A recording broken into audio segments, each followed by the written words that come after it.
Un patriarche génovore est tout à la fois une abomination psychique, un prédateur alpha, un demi-dieu parasite. À lui seul, il représente la volonté ambiguë de l'esprit de la ruche, créature dont l'existence seule condamne un monde, en amont de l'arrivée des premiers biovaisseaux tyrannides dans son ciel.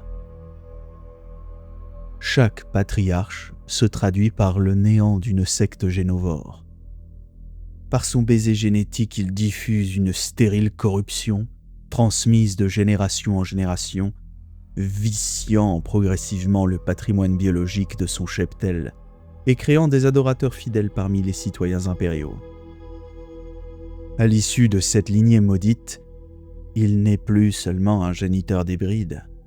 Il crée tout un réseau secret œuvrant à l'infiltration des rouages politiques, militaires, industriels ou religieux d'une planète, jusqu'à ce que plus aucune institution ne puisse départager.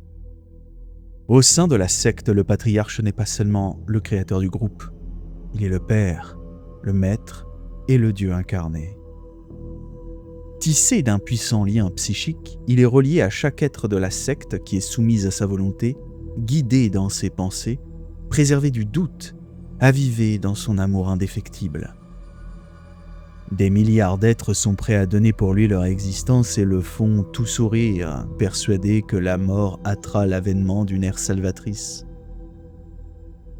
Précisément, le réduire à un maître manipuleur serait fatal. Derrière son immobilité se cache l'un des prédateurs les plus redoutés de la galaxie.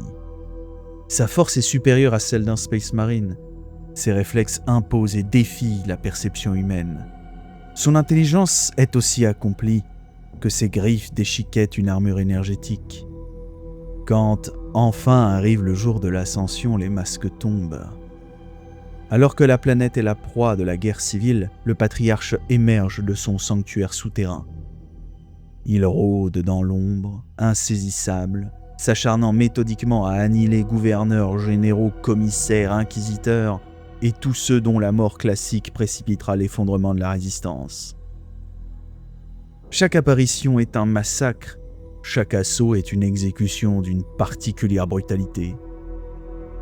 Les défenseurs de l'Impérium qui croisent son chemin ne sont plus que des corps disloqués dans des positions grotesques, laissant derrière eux panique et abandonnant leur cité à la secte.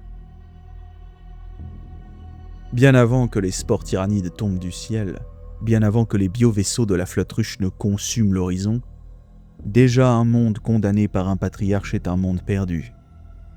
Car lorsque sa présence éclate enfin au grand jour, la conquête n'est plus une question de possibilité, uniquement une question de temps.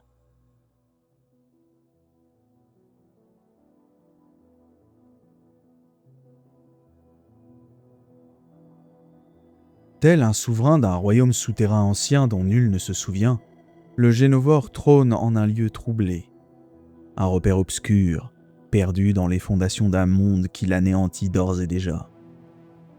Dans ce sous-monde indémêlé ou dans les décombres d'une ville oubliée, cette créature de cauchemar attend sagement l'heure de son avènement, immobile, les membres kitineux dans l'ombre, les griffes ratelant lentement le sol, en proie à la stratégique concentration de l'esprit alien. De génération en génération, l'empire invisible qu'il va bientôt déployer ne fait que prendre forme. Car il ne s'agit pas de la promotion de l'ordinaire conquérant.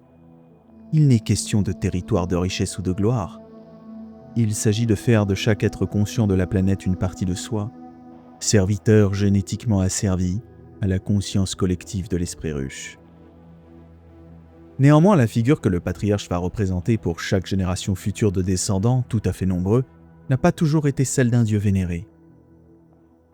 Il ne fut d'abord qu'un génovore parmi nombre d'autres, un prédateur parmi les milliards d'autres êtres vivants produits par les flottes ruches au sein de la galaxie. Un simple rouage de l'immense biologie tyrannide, programmé pour infiltrer, tuer, puis permettre l'assimilation des systèmes s'opérant en toute fin. Mais voilà, quand par un phénomène que nous pouvons cerner, l'esprit ruche est étouffé et banni, quelque chose de fondamental change. La nature tyrannide du sujet se voit coupée du flux de l'intellect collectif préexistant, le suggérant au vide d'être. L'individu se retrouve, dépouillé de tout, seul, comme un loup. Et sa biologicité change. Un esprit d'inertie se substitue à la logique. Il devient l'impératif du survivant, puis le loup devenu assassin en toute discrétion, au service de la conquête qui succédera. Le génovore abandonné devient la racine insoupçonnée, le germe du territoire en souffrance que la conquête ultérieure achèvera. Lorsqu'il atteint un monde proie, son arrivée passe souvent inaperçue. Dissimulé dans les entrailles d'un vaisseau marchand, caché parmi les cargaisons d'un transport impérial ou échoué à bord d'un débris spatial dérivant dans le vide, il n'est qu'une anomalie insignifiante aux yeux des habitants, une créature perdue parmi les ombres de la galaxie. Mais là où d'autres verraient un survivant isolé, le génovore voit une opportunité. Il quitte alors son refuge et s'enfonce dans les profondeurs de sa nouvelle demeure. Il observe, il apprend, il analyse les coutumes, les structures sociales et les faiblesses de l'espèce dominante. Chaque information recueillie devient une arme, chaque secret découvert une nouvelle voie d'infiltration. Patient et méthodique, il ne frappe jamais trop tôt, car il sait que la victoire véritable ne vient pas de la destruction d'un monde, mais de sa soumission volontaire. Lorsque vient le moment opportun, le génovore capture ses premières victimes. Par son terrible baiser du génovore, il transmet son patrimoine génétique corrompu, introduisant dans la population les premières graines d'une descendance hybride. Ces individus seront les ancêtres d'une nouvelle lignée, les premiers membres d'une secte génovore appelée à se répandre dans les profondeurs de la société. À mesure que son culte grandit, son influence s'étend jusqu'au jour où des millions d'âmes, croyant accueillir leur salut, ouvriront les portes de leur propre monde à la dévoration.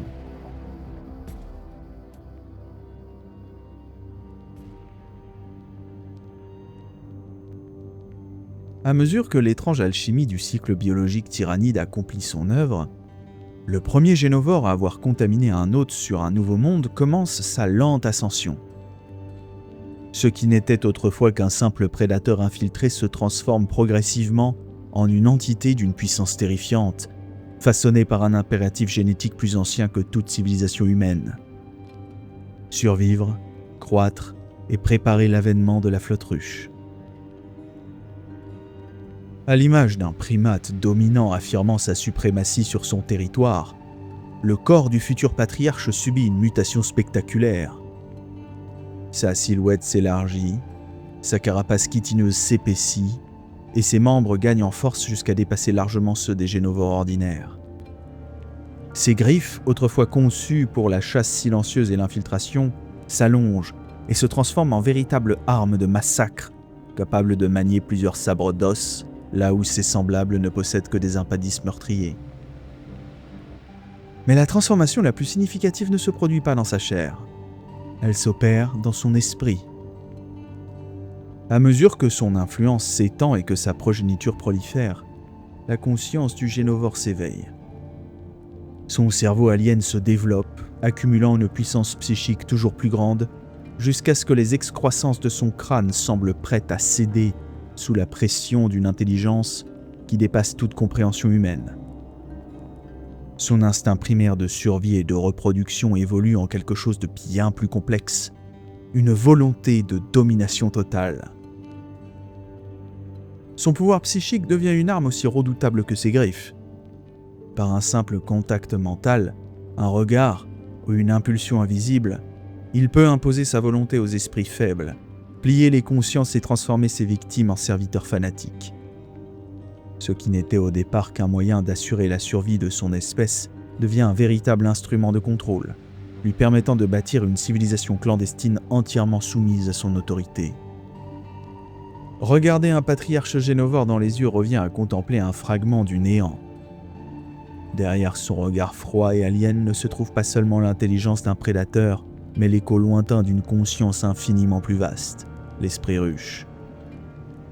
Ceux qui croisent son regard ressentent alors une vérité insoutenable. Ils ne sont rien face à l'immensité affamée qui observe depuis les ténèbres entre les étoiles. Pour les esprits les plus fragiles, cette révélation seule suffit à briser toute résistance. Certains abandonnent leur volonté, acceptant le patriarche comme un sauveur, un prophète ou le précurseur d'un nouvel âge qu'ils sont incapables de comprendre.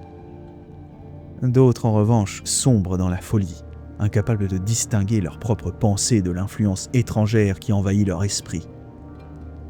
Leurs avertissements désespérés sur une menace venue d'au-delà des étoiles sont alors ignorés, classés parmi les délires de fanatiques ou les divagations de ceux que la dureté de la vie impériale a déjà rendus fous. Mais quelques rares individus parviennent encore à résister. Leur volonté demeure intacte assez longtemps pour refuser l'emprise du patriarche et tenter un dernier geste de défi. Ils lèvent une arme, un poing ou une lame contre cette horreur venue des profondeurs de la galaxie. Ce geste de courage est aussi leur dernière erreur, car face à un patriarche génovore, la résistance est futile. Il ne s'agit là que d'un bref instant avant une exécution sommaire.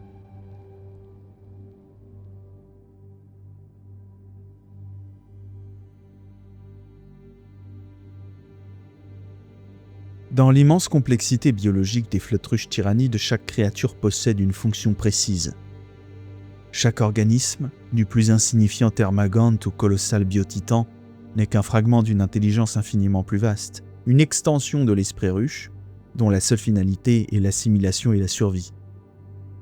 Pourtant, parmi toutes ces formes de vie engendrées par les tyrannides, rares sont celles dont le rôle est aussi paradoxal que celui du génovore. Dans une flotte-ruche, le génovore n'est pas un conquérant. C'est tout au plus un organisme d'avant-garde. Il n'est pas une arme destinée à briser les murailles d'un monde, ni un prédateur envoyé pour affronter directement les armées qui s'y trouvent. Son rôle est bien plus subtil et bien plus terrifiant. Là où d'autres organismes tyrannides apportent la destruction, le génovore apporte la corruption. Il n'est pas le coup de griffe qui abat une civilisation, mais le poison qui s'infiltre dans ses veines bien avant que la première bataille ne commence. Le génovore représente l'une des plus grandes forces des tyrannides. Leur capacité à comprendre que toutes les planètes ne doivent pas être conquises par la force. Certaines forteresses sont trop puissantes, certaines armées trop nombreuses, certaines défenses trop préparées pour qu'une invasion frontale soit immédiatement efficace. Alors, l'esprit de la ruche emploie une autre stratégie. À l'instar d'Elictor, elle envoie une créature capable de se cacher, d'apprendre, d'attendre et de préparer le terrain. Un simple génovore infiltré dans un cargo, une épave ou une colonie isolée peut devenir le point de départ d'une catastrophe qui s'étend sur plusieurs générations. Là où une flotte entière pourrait être repérée par les Auspex impériaux, une seule créature peut rester invisible pendant des décennies.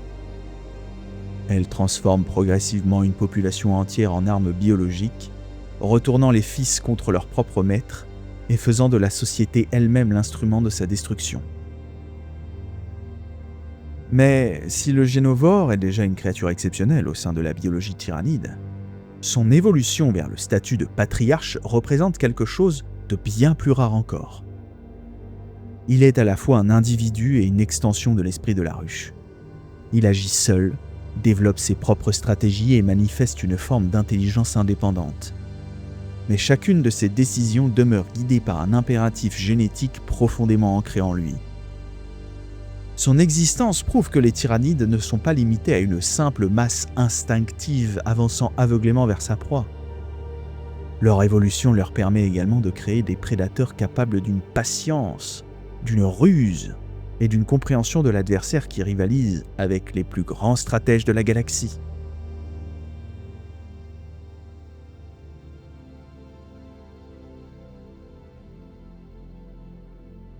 En tant que patriarche, le génovore est autre chose qu'un simple chef de meute. Il est un dieu pour ceux qui l'a corrompu. À la différence des autres organismes tyrannides qui ne sont perçus que comme des monstres venus des étoiles, le patriarche est capable d'être aimé, vénéré et défendu par ses propres victimes. Il ne détruit pas seulement les corps, il conquiert les esprits. Il ne prend pas une planète par la force, il fait en sorte que ses habitants ouvrent eux-mêmes les portes de leur monde. C'est en cela que réside toute l'horreur d'un patriarche génovore. Un carnifex peut réduire une cité en ruine. Un prince tyrannide peut décapiter une armée entière. Mais un patriarche peut faire disparaître un monde avant même que l'Imperium ne comprenne qu'il était en guerre. Lorsqu'enfin arrive le jour de l'ascension, ce qui semblait être une simple agitation sociale, une petite révolte ou une crise politique mineure révèle sa véritable nature. Les grèves deviennent des soulèvements, les soulèvements deviennent des guerres civiles, et les rebelles se révèlent être les serviteurs d'une intelligence étrangère qui attendait depuis des décennies, voire des siècles, son heure. À cet instant précis, le patriarche n'a plus besoin de se cacher. La graine qu'il a plantée a déjà germé. Le Génovore n'est pas ce que l'on pourrait appeler la première étape. Il représente le point zéro d'une invasion tyrannide. L'infiltration, la préparation et la corruption. Le patriarche en est l'aboutissement, la domination, la révélation et la chute. L'un est le germe invisible d'une menace future, l'autre est le visage de cette menace lorsqu'elle se dévoile enfin. Face à une flotte ruche, l'Imperium sait qu'il doit combattre un ennemi venu de l'extérieur. Mais face à une secte génovore, il doit affronter une vérité bien plus malveillante. Parfois l'ennemi n'est pas arrivé depuis les étoiles. Parfois il était déjà présent depuis des générations, attendant simplement le moment de réclamer ce qui lui appartenait depuis le début.